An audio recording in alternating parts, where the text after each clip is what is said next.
And this is a park that's been here since around 1960s or so. At one point, neighbors came out and were surprised to see a lot of the park closed, and they said, how could we make this better? This used to be a parking lot, and one of the Edgehill Village Neighborhood Association board members said, you know, we don't really need a parking lot there, and she had this idea just to block it off. And then when that happened, it just created this natural canvas to do something really beautiful.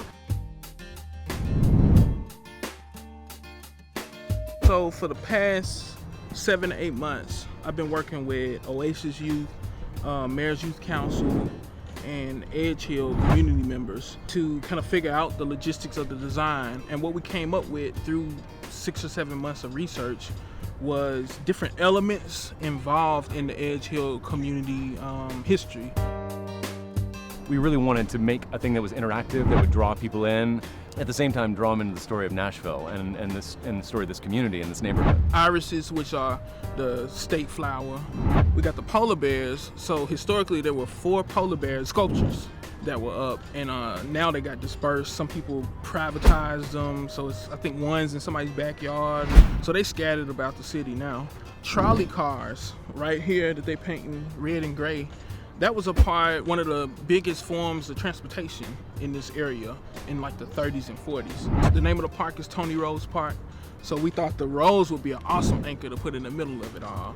The tan pieces are actual sculptures, renderings of sculptures from William Edmondson. You know, the first man of color to show at the MoMA. Like, you know, that's a big win for this neighborhood, you know. And a depiction of a building on the ground, which is called White Way Cleaners, was one of the largest hiring institutions in Nashville. They were open 24/7 for about 2 or 3 years during the war.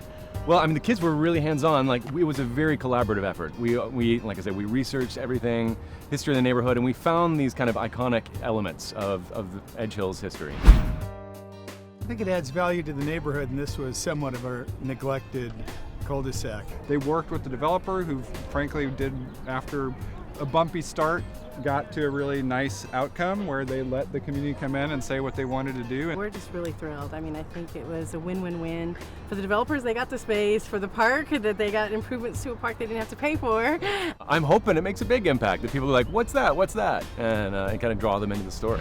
I think anybody who comes out here is going to say, look at what people in the community did to make their own community better, and I think that's where you get the value.